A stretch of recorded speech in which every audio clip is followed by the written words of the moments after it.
Cami. Good morning. Good morning. Hey. How's it going? Alrighty, it is Saturday morning and we are ready to do lots of AI learning this morning. Extra bonus points to everyone for being here on a Saturday morning, and especially if you're in the prairies and it's 8 o'clock or earlier. Thanks for being here. And blizzarding. And a blizzard. Yes, it's awesome. Okay, so we're going to be doing generative AI for educators, which is a great course. Sometimes, we're thrown to the deep end. We have all this AI and we need some guidance sometimes, I find, right? With like use and all these sort of things. Yeah. So feel free, Cami, to slide through. Okay, so we'll introduce ourselves. I'm Cami Cannikins. I'm in the southeast corner of Medicine Hat. I'm a district instructional lead and consultant in my district. So I work with technology and AI and literacy and all of the things in this corner of Alberta. Darren, why don't you introduce yourself? Yeah, and we're both from Alberta, and I work for Black Gold, and I kind of do the same thing as Cami, driving around, working with students and teachers, doing PD, doing all the fun things that we get to do. And we're kind of really lucky to have a similar job in that we work with teachers and students all the time and traveling around our big school boards. So it's pretty great. Darren, do you want to go ahead and do the land acknowledgement this morning? Sure. And I'm in Amisquachiwaskagan, which is Edmonton, and we acknowledge that we're on traditional territories of Cree, Saulteaux, Dene, Nakota Sioux, Métis in Alberta. And we always like to acknowledge that we are on First Nations land and that we love working with those school boards too. I work with Maskwacis a lot, and All right, and I am right in the border, in between Treaty 4 and Treaty 7 territory, and my district also actually is so large that we also have Treaty 6 at the top of the north, and so this is the native-land.ca map that is so awesome. So Darren and I, we both work for separate school boards, but we both also love to do work with Logix Academy. We do lots of training on all sorts of things technology, and we've both been doing lots of work, certainly in the AI field later. And so if you go to other sessions this morning, you're going to meet lots of our colleagues from across Canada who help support Logix. All right, we see some. Here's the bit.ly. It's going to be, I'm going to show it as a banner. All right, and so we've got, we're loving that you are introducing yourselves in the chat. We would love for you to do that. We say, hey, Maureen is here. Dennis from Manitoba. He's probably not quite so early as we are, Dennis. No, and Maureen saying hi. There we go. So hi, Maureen. Let us know where you're coming to us from and what's your role. Are you in a role like ours where you're leading teachers and helping lead the charge? Are you a teacher? Tell us about that. That would be great. While we are getting going, well, Darren, why don't you do this slide? Oh, I'm just doing the banner. Okay, you're doing the banner. Okay, so we are here with support from lots of partners today. We work with, we're a Google partner, we're a Microsoft training partner, Minecraft partner, Apple learning partner, and at Logix, we have the training side, but then we also have lots of devices that you can purchase through Logix. We have a great robotics, 3D printing, set up your whole makerspace. And so you'll certainly want to check out Logix, and Darren will probably pop a link in there. Well, I just wanted to say, I just got some of those tail bots and some of those Vinci bots, and they're pretty great too. Thanks, Heidi, and thanks, Len, and thanks, Maureen, for putting your roles up there. You can show Cassandra. Do this.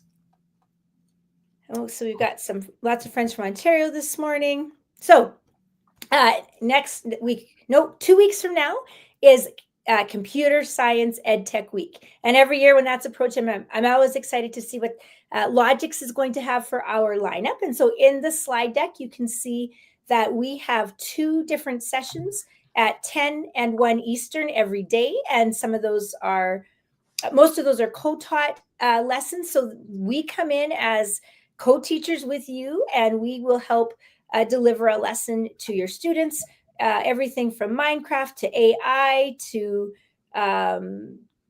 computer science, CS first. I'm probably missing some things. Darren, throw something else in there if your brain is... Well, that new Minecraft Tomato Sphere is actually really, really neat. If you're looking for a Minecraft world, that's kind of like a low impact start. Yeah, that's pretty great.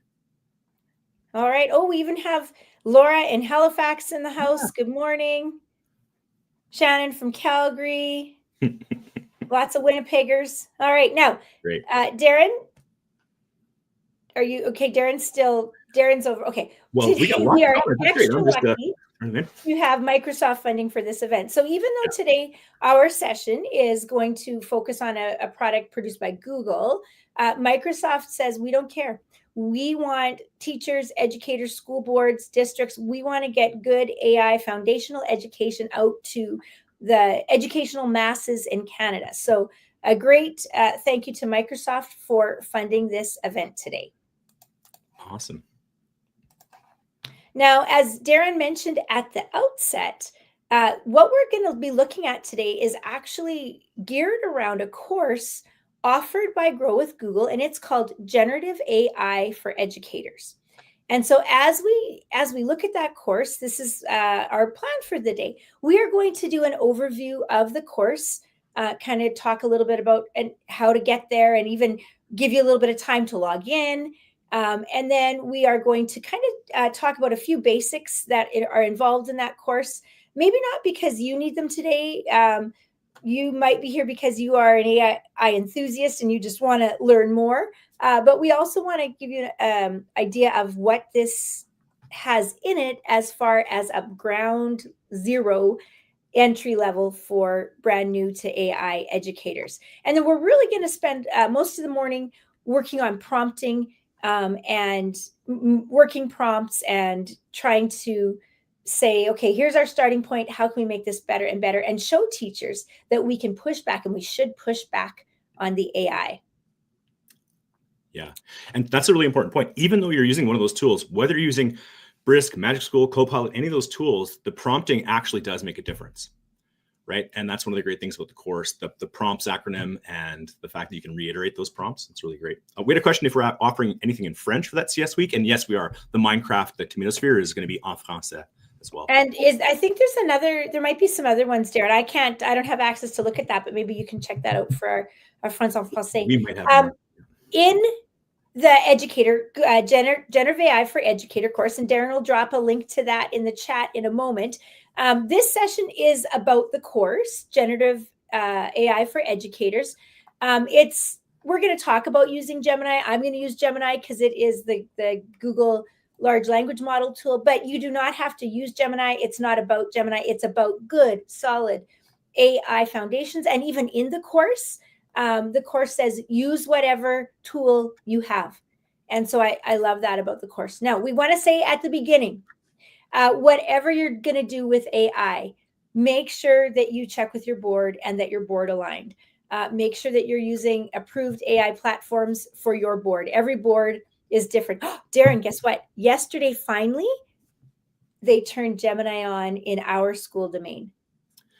So Gemini, just yesterday. So it has one of the best privacy policies for students. It is one of the, if you're looking for a safe avenue for AI, it is. Yes. So that's changing, right? It changes all the time. And lots of these tools now, Gemini is a good example. We've only turned it on for 18 plus in our board. The 13 plus in Gemini is rolling out. I don't know that a lot of boards have gone to that yet, but the age of students matters. And that's part of the policies of those tools. Make sure you're checking them out. And again, just make sure that you're really aligning with what your school board is promoting. And Darren, if I'm not sure if you can get to that blog post, there is a nice blog post there on Gemini for Education if people are interested in looking at Gemini a little bit more. Privacy and security. There's also a link there in that slide deck for outlines the privacy and security around Gemini and some of Google's tools themselves. And so we won't spend time on that today, but we will we want you to know that they're in the deck because we always want to make sure that you're looking at those privacy and security policies. Okay, Darren, doing okay over there? Yeah, just checking on things.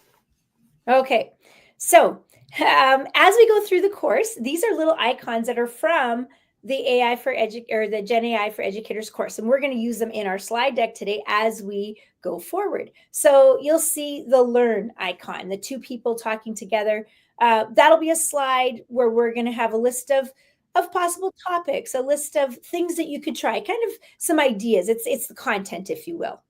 And then there is going to be a section where we're trying. And we probably won't be in the slide deck for that. We'll be going live to Gemini, and we will be working there and prompting and doing things. And then there's also this critical thinking loop, humans in the loop. We want to make sure that we are looking at addressing bias and knowing about some of AI's shortcomings. We'll look at some of those today. We won't often come to that slide, but Darren and I are going to model what it looks like to push back at the AI and to say, oh, we need something different, or what about this, or what about this? So that's a little bit about how we're going to proceed this morning.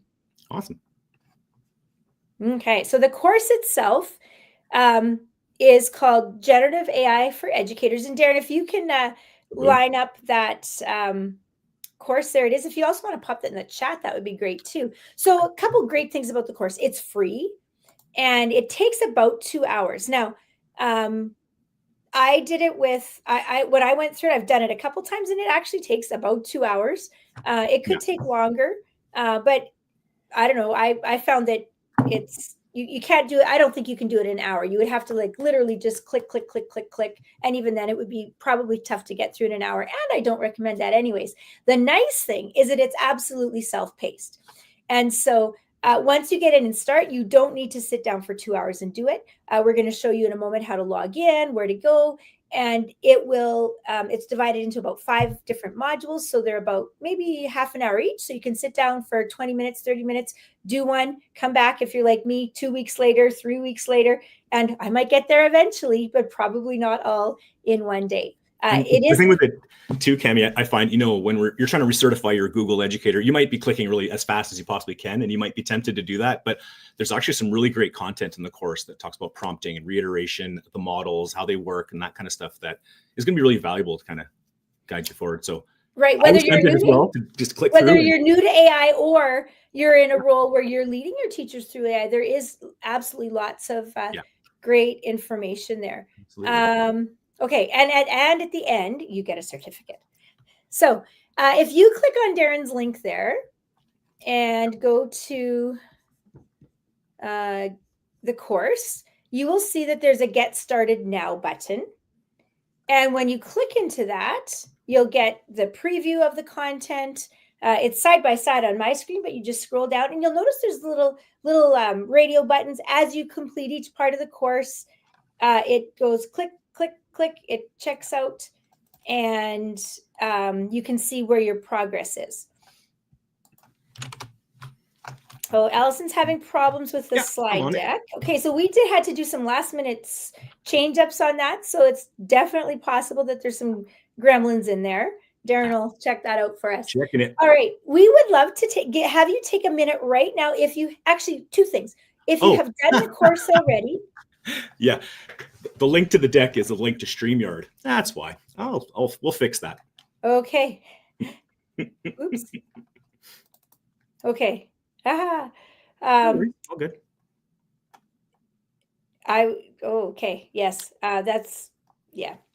Okay. We would love to know, if you've taken the course. So in the chat, can you let us know whether you have taken the Generative AI for Education course or not? And that will help us. And if you haven't, we would love you to go to grow.google, or if you Google AI for Educators, Google, you'll probably get that. It's Grow with Google is the arm of Google that sponsors it. Lots of you have not taken it. And so we would love to just take 3 or 4 minutes right now and click on that login button and get started. Give it a go. And you can just Google that too, like the Google Generative AI course. Yeah. Okay, so give that slide deck a try again, but it's easy to get there if you just Google it. Yeah. Generative AI, Google Generative AI course. It's the 2-hour one. And so we would love you to just click that login button and just kind of, take a quick scroll through it. And we're going to give you a second to do that. And then when you're logged in and you've had a chance to just click on there, will you let us know? There you go. There's a new one. Huh, I haven't used that one before, Darren, I guess. It's yours. You can have it. An interesting thing about Bitly's, if you didn't know this about Bitly short links, is you can only use them once. So forever after, this link will go to this deck. But I have taken out all the content of decks just to keep the Bitly link and just. Yes, I've done that too. So there is that. All right. So lots of you have not yet taken that. Let us know how the login's going. And we want you to just be able to log in. And we hope you don't necessarily do the whole course while you're with us this morning. Of course, you could do that. But we would love you just to log in and get connected just so you can kind of scroll through and see what it's like. So when you get logged in, just let us know in the chat. While you're doing that, there is a link in the deck that you can now hopefully get to. And Logix has an offer that you could take back to your school boards, where we do a session similar to what we're going to do this morning with some configuration of your school boards. We've done this with kind of the AI leaders, and they record the session, and then the session goes out to be asynchronous PD as a lead into the course for your educators. There's lots of different ways we can do it. There's a document, a one-pager in there that talks about how your district can get a free session, just like we're doing this morning, as kind of an overlay or a starter course if you want to offer the free Gen AI for Educators course through Google. So you might want to take a look at that. We've done that with a couple of boards already. It's been fun. Yeah. Okay, Cassandra's in, Len is in. Excellent. Perfect. So that's great. Dennis Weeb, have you done this course? I'd be interested to know that. All right. Oh, Allison says it's blocked access to the course. Now I wonder, and actually Sandy Curry might be able to offer some detail on this. She's in our back chat here. I wonder, Grow with Google is kind of an on-off switch sometimes that can be turned off in the Google Admin Center. And I wonder if Grow with Google is turned off, if that would affect the course. So that might be something. Okay, so we'll give you some time. There's a pre-survey, right, which a lot of people are doing now. So yeah. Cami will do some stuff while we get the pre-survey going. Okay, so at the end, and we hope that you don't get this far in the next 45 minutes. I don't know that you. No, it's not a challenge. It's not a challenge. We don't want you to try. But at the end, if you're like me, in 2 months, when you finally finish this course, there's a certificate of completion. And so just a little enticement at the end. It shows that you've done it. And so some boards are having their teachers go through and do that and collecting the certificates at the end. Lots and lots of different ways that we can set that up. All right. So if we are doing this as a recording that would later go out to your teachers through a school board, we would offer this as a kind of a pause spot to get connected, logged in, do all of that. Darren and I are probably doing a little bit more chit-chatting than we might normally, just because it's Saturday morning and we're having fun with lots of educators. So that's great. Okay, so what we're going to do now is if you're in the course, we'd love it if you came back and joined us. We're going to do a little section that kind of talks about some of the about AI parts that sit at the top of the course. And so, we go back and forth about whether we should just do all prompting in a session like this. But I always come back to the fact that even though probably most of us this morning have done quite a bit with AI, we have teachers in our districts who've done very little, or they've used it, but almost at I'm going to say kind of like, if you put a 7-year-old in a car, not a 7-year-old, if you put a 12-year-old in a car, they could drive it, but it might not be the safest thing. They haven't done the training. They don't know how things work. Sometimes I think if we just give our people, go do things in AI, go use ChatGPT. Heidi's brand new to AI, so I'm glad that this will be perfect for you, Heidi. Yeah. Sometimes if we don't give some of those basics, and I've seen this in my own district, that there's things that happen that are like, whoa, just a second, we should learn a little bit about that first. Yeah, but it All reminds right. me, when we first went Google, I had a teacher say, "I'm just going to wait for this to pass." I'm like, "What? Like us using Google Docs and like doing like that's going to be like a long time." Because I think sometimes maybe with like smart notebooks, some people put everything into that, and then it kind of went away. And some people think tech's always going to go away. I think just like the internet didn't go away, I don't think AI is going to go anywhere. Right? It's Right. going to be a part of our ecosystem from now on. Period. Now, Heidi just let us know that she's new to AI, and Right. we would love to know as well. What are you? Like if on a scale of 1 to 5, are you a 1? Like you're brand new, you've maybe touched it a bit, but really you have lots to learn, or are you further up the scale? Maybe a 4 is someone who uses AI for lots and every day, and you've done lots of trading on it. We are so happy to have. I would love it if the chat's full of people who are 1s, because that's who we Yep. just are hoping to grow the AI concepts with. All right. So here we go. So about AI. Now, we have been using AI for years, and as we start to talk about AI, actually, Darren, it's almost been 2 years exactly, like almost to the day that ChatGPT kind of came onto the scene. It So was October November, 22nd October 22nd. or I October was of 2022. okay, October, November of 2022, around then. So we've been 2 years with since ChatGPT. But what we talked about a lot in those early days is, hey, actually, this is really new, but we've been using AI for years. We've been using AI in language translation. We've been using AI when we ask Siri for something, or we say, hey, Google, what about this? When you watch Netflix or you watch YouTube and there's suggestions for what to watch next, that is absolutely AI. Or, for example, as teachers, there's been programs and software that will mark your work, that will grade your work, multiple choice type stuff, kind of a yes, no, true, false, things that are cut and dried. That's all AI. And we've been using that for years. And that is AI that is human trained, kind of step by step. Now, 2 years ago, around this time, ChatGPT, OpenAI released a product called ChatGPT, and it was essentially free. The base model has been free to the world, and so all of a sudden, it was kind of like blue sky. Boo! Everyone's there. Blue sky is kind of a new version of Twitter that's really been.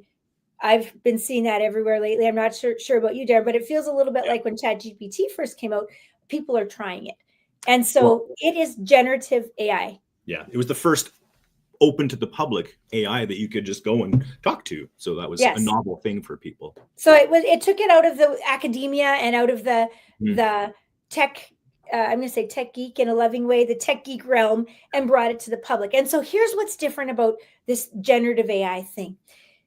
It generates entirely new items that have never existed before. When we go and we Google something, and we should still be doing lots of things in Google search, when we Google, it's checking a known database of all the things that have been uploaded to the internet, and it's looking for matches of things that already exist. Generative AI is creating something that's never existed before in that format. Now, generative AI is so shocking or astonishing or fantastic because it understands human language requests. It also answers with human language. And I've been a career social studies and language arts teacher. And when math, you could start to do photo math, and the math teachers started to have programs that would use AI to do math, and that really impacted their classroom. As language arts teachers, we're like, oh yeah, well, that'll, I'll be long retired and I'll be on the other side before we can ever do that in language arts or with essays. And here we are. It can write like a human. And so that has happened so quickly. So it is trained on, and this is an important piece for a lot of the things that we're going to go through, something called a large language model. And so there's a few of them. We'll identify a couple on the next slide. Large language models are big companies, essentially, that have programmed their AI to, sometimes they say, to comb the internet, or to, what's the word? There's an S word, to scrub. No, to go through the internet and basically learn everything. So they take everything out there to create algorithms. They're looking at how do words go together. If I have the word the, what's most likely to come next? If I have a picture and a pixel, what kind of pixel is most likely to come next? And so it's predictive. And so AI, generative AI, is a huge prediction machine.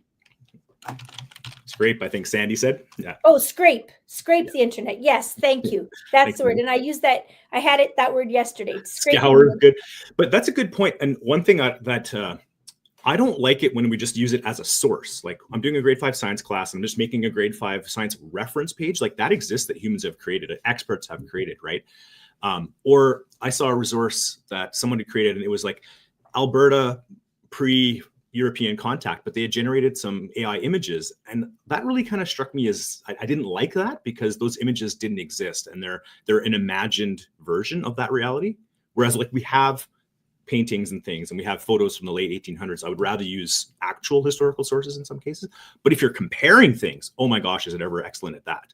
Taking your curriculum and making vocabulary docs, for example. Absolutely. And so we'll throw Darren, get you to give lots of those suggestions to us here. So this is just a quick little screen we're going to look at, because it kind of helps sort out all of those tools that you've heard of. So at the bottom are, in that box, are those large language models that I was talking about. ChatGPT is from a company called OpenAI. That was kind of the first. Gemini, or Google, started off, you might have heard of Google Bard. And then in February, it changed to Gemini. And we didn't have it in Canada, I think, until this past February, but now we do. And then Claude is another large language model by Anthropic. So those are the big ones. Those are the ones that are doing the workhorse work. They've been programmed to they're the everything. This is the most important slide you could look at. Like to Dennis's point, when Dennis says, I'm using it a lot, it's hard to navigate all the programs. Like it might seem like there's a million things, but there are not. There are 3. And there are different overlays that are using one of those 3 to do a whole bunch of different things. Like there are only 3. There's ChatGPT, Gemini, and Claude, and most of them are using ChatGPT. And even Microsoft's Copilot, which is to some extent a large language model, it is actually built on drawing on ChatGPT. So all the other ones, I'm sure you've heard of some of these. Like in the chat, would you let us know which of these or others, when you hear about AI tools, maybe from your friends or your district, what are some that you've heard of? Just list those in the chat. They might be on my screen. They might be different. So Magic School, School AI. Darren, I know your district has gone with Brisk. My district is using Diffit a lot. We have free versions of some of the others. So what those are is they're overlays, or they sit on top of those large language models, and they've been created on the back end, engineered, programmed to make it easy for teachers to use, almost like a plug and play, almost like a fill in the blank, if you will, really fill in the blank version for teachers to get to the strength of ChatGPT. Yeah, unless it's an image generator. Image generators are different. There's kind of the same thing. Right. There are 3 big image generators that create all that stuff. So now we see in the chat that lots of people start with ChatGPT and only use ChatGPT, and that is absolutely fine. In fact, anything that we're going to do today, you could do in one of those other tools, but most of the work can be done in a Gemini type large language model. You just have to know more about prompting and about what to ask for. Some of those ones up top, those overlays, those companies, they make it easy. They make it accessible for teachers. They take away the, I don't know what to do. What's next? Yeah, and exactly, Amy. Basically, what like Magic School is just prompting for you, and you can still add your own prompt, but it's already done some of that prompting work for you. So some people like me like to have a lot more control, so I just use ChatGPT or Gemini. And Darren has the paid version. Yeah, and as far as, we're not going to talk too much about image generation, but Midjourney is still the winner right now. But Canva has a new one called Magic Labs that is actually incredible, and it's catching up for free ones. So Dream Lab, actually. Did I say Dream? I thought I said Dream Lab. It was Magic Tools, Magic something, and now it's Dreamlabs. Anyways, underneath all of this, you'll see this when you talk about go through the course. We have to know that AI is fallible, and we have to also know that we are the boss of AI. We like to talk about the 80-20 rule. We can let AI do 80% of the work for us. We need to do 20%. Our eyes need to see it. We have to have the human in the loop, because whatever we generate and we pass on in an email, in a newsletter, in a lesson plan, we are responsible. We cannot blame the AI. There's bias in the AI. We're going to look for that as we go through today. We're going to look for hallucinations or unreliable information. We know that students are using it in ways that are not probably very not showing integrity, and that's a whole nother area we need to work on. And we also want to say right now, we have to be very careful with everything that we do, not to put student data, birth dates, numbers, even last names into the AI. And so we'll just cover with that. And that's, again, actually, I'm doing a session in the third block that goes into all of those things. So if you want to join me to learn more about that later. Right now, we are going to get into the actual prompt engineering. Okay. So, Darren, have you ever heard that phrase, garbage in, garbage out? Yeah, for sure. All right. And so prompt engineering is like that. The more basic your prompt, the less helpful your output will be. And so we're going to show you some different prompts. That's where the course is so great. It gives you step by step. It helps you become a better prompter. And that's so much of what it's about. It spends a lot of time on prompt engineering. And as Maureen is saying in the chat, prompt. Yes. The way, for those of you who are new to AI, the way that you get better at using AI is first take that course, but then you need to just get into a tool, whether it's a Gemini or a Magic School, and just prompt. Play. What do you put in? What does it get out? How do you make that better? We want to model that for you today. Right, Cami, if you say, make me a lesson plan, it can do it, and it can do it fairly competently. But if you say, I would like a lesson plan that's in the Marzano format with this curriculum for this grade level, and you're very specific, it'll give you a much better result. Exactly. So we want to model some of that today. So the course, the Gen AI for Educators course uses the prompts, or the parts, acronym. Now, if you've been attending different AI trainings, you'll have seen lots of different acronyms for prompting online. Darren, you use PACES. What's one you like? I just changed the T to a C. Oh yeah, Parks. So this is the one straight from Google. And so we want to say who we are, what do we want, who's it for, like what's this, who's our audience? That's audience or recipients. And then, is it formal? Is it casual? Do we want a script, a poem, a quiz, a sonnet, bullet points, numbered list, spreadsheet, all of those pieces. So parts is the framework that is used in this course. And we're going to try to follow that and identify those pieces as we go through. Here's that icon again. I'm going to be showing that as we show the content. And so we're going to look for bias, fabrications, hallucinations, things that aren't right with the AI, and we're going to ask it to make it better. Okay. There are 6 themes in the Generative AI for Education course. And it says, hey, here's 6 things that you as educators can use the course for. And Maureen is talking about having Copilot. Absolutely. Like this course, the Generative AI course, it says use a large language model. So use Gemini, use ChatGPT. If you're a Microsoft school, use Copilot. Doesn't matter which of those large language models you're using, you can use those. So what we're going to do today is we're going to go through, dance through some of those 6 different creation themes, and we're going to just prompt and show what that would look like. Now, this morning, we are going to use a Christmas concert theme. So we're going to,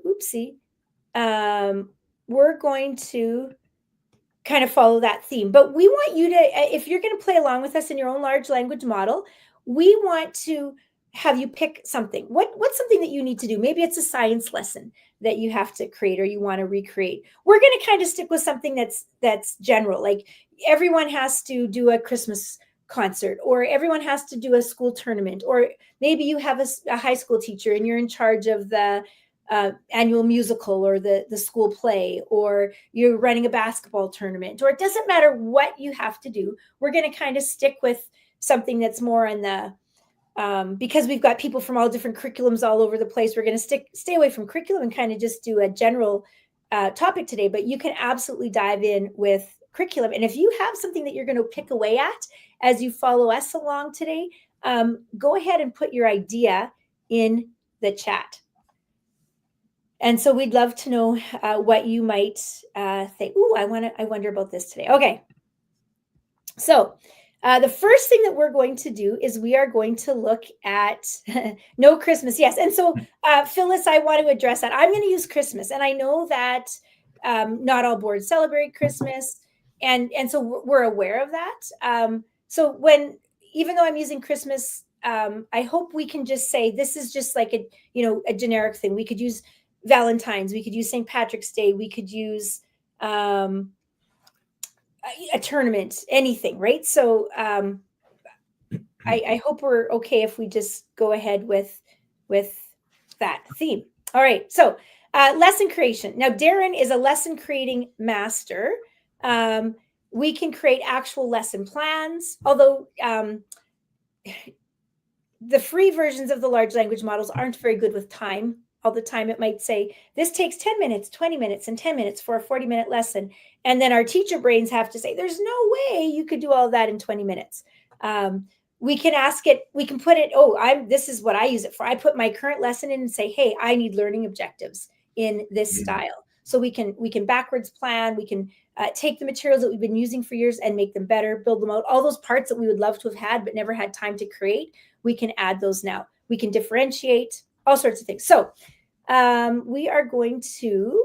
Hey, Cami, can I just say one of the things I always put in is keep it short. I'm a busy teacher. Sometimes like GPT or Gemini, they'll make these lesson plans that are 8 pages long. I'm like, no. Like make me be concise. So, but in that constraints, that's a great part. Okay. So Darren, do you want to pop over my Gemini screen? Boom. Okay. So I'm going to use dark mode because I think it's easier to see here. And I have a prompt in this lesson vein that we're going to put on here. So we're an elementary. I've said a school secretary. You could be the grade 3 teacher, the music teacher, the principal, whoever. You're someone in charge of planning and organizing the annual elementary school Christmas concert or holiday festival, whatever you have. Again, substitute anything.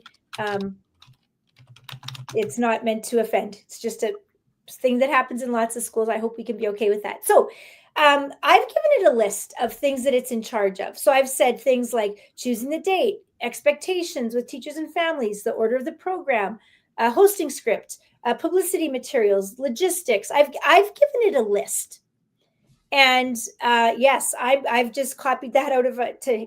There's nothing worse than watching me type on the screen. It goes faster. But I want you to be able to hear those things because sometimes it's hard to read what's happening. I'm going to see if I can make mine a little bit bigger just so we can see. Okay, I think we're good there. Now, at the end, create a list of tasks that need to be completed. So I've got this big job ahead of me. I'm like overwhelmed. Let's see what ChatGPT can do to help us out. Okay.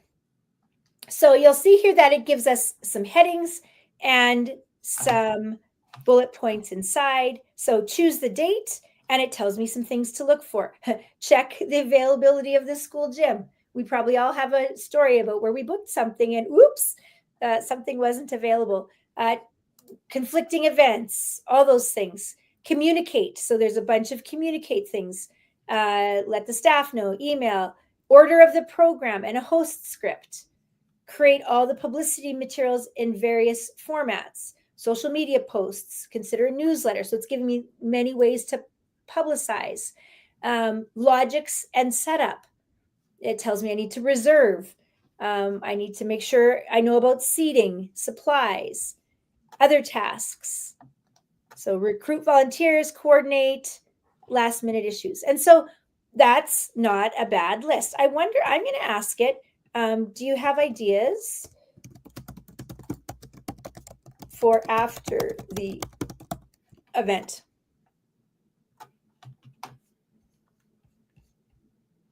Okay, so it says, maybe have a Christmas, a little party to celebrate.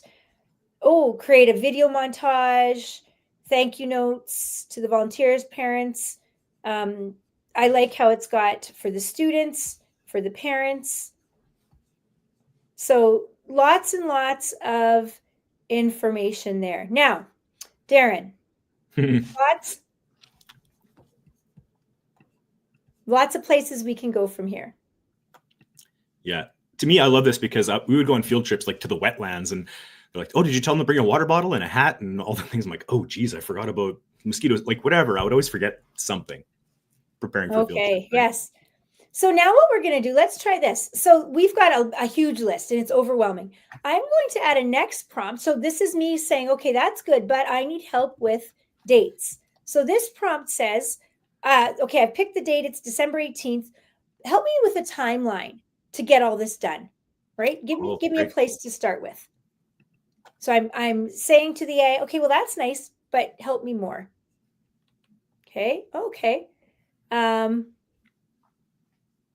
So September, October, November, that's really general. I'm going to ask it, can you be more specific with the dates and order of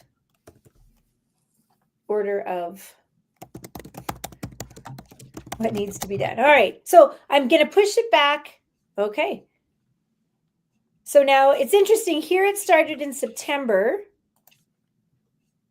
And now it's starting in November. Okay. And so we could keep going back. I would say, ooh, can we start earlier? We could go back and we could keep pressing at it there. Okay, Darren, let's go to the deck. Okay.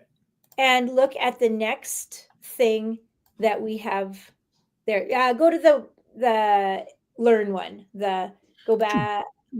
The class communication one, I think. Good. Yeah. So that's the one we want. Okay. Nope. Back. The two people. Two people. One more. Oh, okay, you're going the wrong way. You got your hands-on brains on. So we're going to talk about communication next. Okay. So we want the communication and learn one. That one, class communication. All right. So this might be something that you've already tried with sometimes people, the first thing they do is they have it make an email or they have it write a letter or something like that. And so this is probably one of the greatest ways to take some of that cognitive load off of teachers and just get the job done. There's no reason that I shouldn't be able to have something help me write a letter or a notification. So I can just dump in some information that I want and the AI will help me smooth it out. And so one of the things, if we go back to our list of things, it talked about letters and sending out information. And so let's take a look at, what that might look like as far as communication goes. So I'm going to dump in some information here. While you're doing that, Cami, this reminds me that I have people that I work with who complain, well, no one reads the emails. I'm like, well, did you ever consider if no one reads the emails, perhaps your emails can be written in a different way? Like the way you have slides, like with bullets and headers and action items that are short, concise, to the point. So even our own communication can be improved. And Gemini does that really, really well, I find. Okay, so let's see. So I said short email home to parents, telling about the concert. I gave it the date, the time, doors open, hot chocolate cookies after, a little bit about check with the teacher about dress requirements, donations accepted for food banks. Okay, so here it is. Now, Darren, you just mentioned formatting. This is short. It's concise. Pretty good. Notice this section right here. Bolded. Where? Bolded, date, time, location. Now, this is one thing you have to be cautious of. When you're generating something like this, so you can see right here, school name, and then at the bottom, your name, your title, school name. This is where 80/20 comes in. I have gotten emails. Your child. And actually seen all over the place where someone's taken this and sent it. This type of thing actually just appeared in some of our IPPs this week. And luckily our IPP coordinator caught it, but the insert name here. And that had actually made it into the official document. So it was good that the coordinator caught that. But great. We encouraged the use of AI tools to help teachers get ideas, to get phrasing, but you have to do the 80-20 because you don't want to send this home to parents with that school name, gymnasium. That is not good. So it's nice. It's cheery. Please note some classes will have specific dress or costume requirements. More details will be shared with you by your child's teacher. So just it's a heads up, nice and short. Now, Darren likes short emails. I could say add more detail if we wanted to sound a little longer. Let's just see what happens. Less detail. Okay. So that's not bad. It's still, it's a little bit longer, but it's still nicely formatted with bullets and very easy to read format. And I agree with Maureen. Shorten, please. And yes, if you look at any of the tools, Gemini is actually, I think, one of the best ones at this. Because the way it bolds and gives you this, I think Gemini gives the most readable communication emails. Personally, I think. Mm-hmm. That's pretty good. All right. So now let's go to the next Learn slide, Darren. That's about assessment. Okay. So let's say that our concert's over.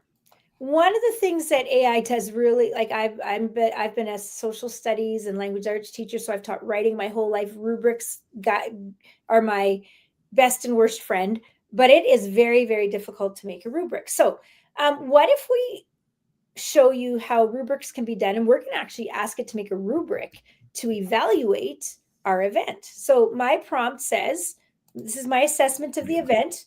Create a rubric that would help evaluate the event. Could be used by staff or students, cast or crew, and I've said to use a table format. Oh, before we do that, my goodness, if you look at my little icons at the bottom, if I click share, notice how I can go directly to Gmail. So if this is a nice email that I like, for this prompt, I can just hit draft in Gmail. It's going to open up my Gmail and pop it in there. Likewise, if I wanted to take that planning document, I could export that to Docs. I could add checkboxes. So there's some really nice pieces that we can look at. Now we can also, actually I'll use the I'll show this for the next one. Okay, so here's our rubric. Go.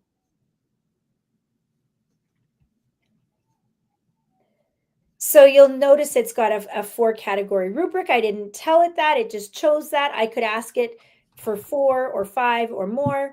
So we've got performance quality, stage presence, costumes and appearance, technical skills, collaboration and teamwork, overall impact. Now, look at this, export to sheets. And so that's the beautiful thing about using a tool like Gemini, is that if you're a Google School, and Copilot does this too, you can go directly to some of those tools in your workspace. And so if we put this into Sheets, then you can further edit it there. Now I can also come over here, modify response. Let's say I want this to be shorter. So it's given me, that doesn't look a lot shorter. Oh, do you know what is shorter? Is the descriptions. So I have the same amount of criteria, but it's made the description shorter. So there's these nice little toggle tools where we can ask it for shorter, longer, simpler, more casual, or professional. Darren, what would you add there? If you made it a 1-point rubric, where you have the criterion, whether you've met it or not. Okay, let's see if it knows. Do you, can you make this into now I'm going to put 1-point rubric, kind of because that's like a special, it's a thing, right? And so we want the quotations help it to know that it's a thing. Oh, in table format. Okay. In table format. So this is what happens. Like, oops, I didn't do that right. We didn't do our parts. Oh. Yeah. So now so Darren, I don't know why it does it. So this is kind of like in the JavaScript, like it's in the script code format. Yeah. In the code. So sometimes it does it that way. I might have to just, sometimes when this happens to me, I might have to go back, just open up a new chat and try again, because it kind of gets into that code, and I don't know why why it does that. Does it sometimes? Sometimes it'll make me a table. Yeah, that's not a. Sometimes I said that's not a table. Just do it again, and it's fixed it. So. Okay, so let's say that we want to. I'm just thinking here what we can do. Heidi says Copilot did the 1.1 very well, and this probably would have if I prompted better. Garbage in, garbage out. Yeah, that wasn't the greatest one. Okay, so now let's say that we want a traditional vignette. Like, let's say maybe we're working at a Catholic school and we want a traditional vignette as one of the Christmas vignette as one of the items for the story. So what I'm going to do here is I'm going to just basically show how it references existing text. So I'm going to ask it for can you provide. I like that you're so polite. I am too. I always say please. I do often. Well, when the AI takes over the world, I want them to know I was nice to them. Can you provide a 4-paragraph version of the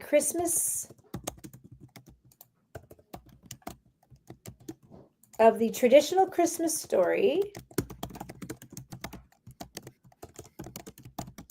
at the grade 4 reading level? Okay, so I'm using Christmas. You could use Hanukkah. You could use any holiday that you want. What I'm trying to show here is that you can take existing bodies of knowledge that exist. So in this case, it's a religious text. It could be a Shakespearean text. And I'm not even going to put anything in here. Let's see what this does. So if I have a class that wants to do a little traditional Christmas. So we've got town of Bethlehem, special baby. They call him Jesus, lying in a manger, shepherds. And then, interesting. Now this one, look at this. It goes all the way to Easter.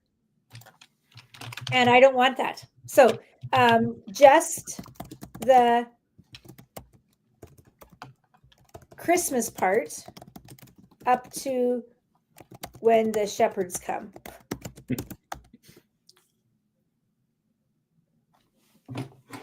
Okay. 4 paragraphs, please. I mean, a good example of this is Diwali happened the same day as Halloween. Yes. So for us, I had parallel things. Tina, AI manners, do you ask it politely? Do you say, please provide me with a rubric, or thank you? Do you thank your AI? Yes. Okay, so now we've got a little story here. So it's about Mary, angels. Talks about how they got to Bethlehem, no room in the inn. So this is a pretty traditional Christmas story. Now, again, you could use it for Diwali or whatever. You could generate something like that. Now, take a look at this. Let's say we want this as part of a little activity that's going to go into our Christmas concert. Can you create this in a script for 4th graders? So we've asked it for a story. Look at that. Characters, setting, and it's got, this one even has some stage directions that have come across in some funny kind of font or some funny coding there. All right, so we could say, can you provide a costume list? So we can keep pushing, right? So we could do this for any of the parts of our Christmas play. Okay, so that's pretty detailed.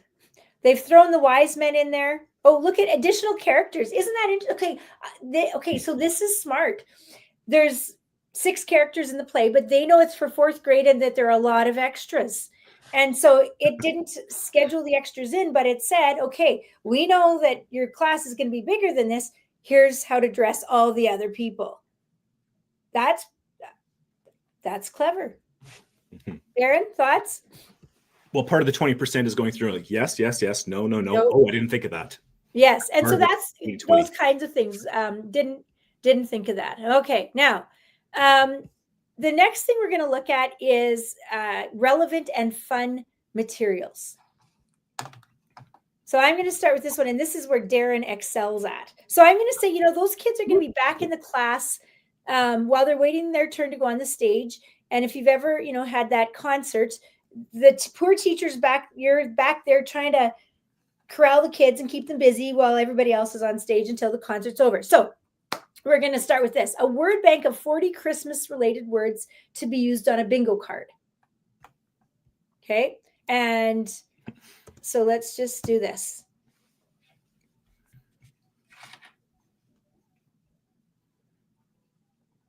Now, I could have come up with 40 words myself, but that was really fast.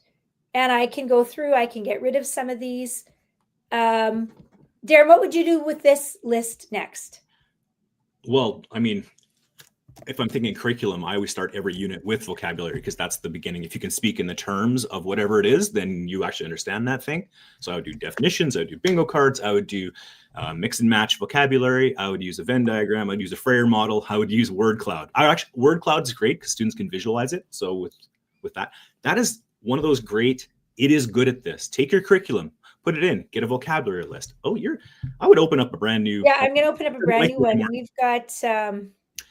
when you start getting errors, I find a brand new chat really does help. So to do that, over here, so you'll notice in Gemini and ChatGPT Copilot do this as well. They've got the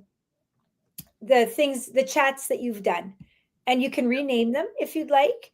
I'm going to go to new chat because we're getting some gobbledygook. Here's my 40. Now it'll be different this time.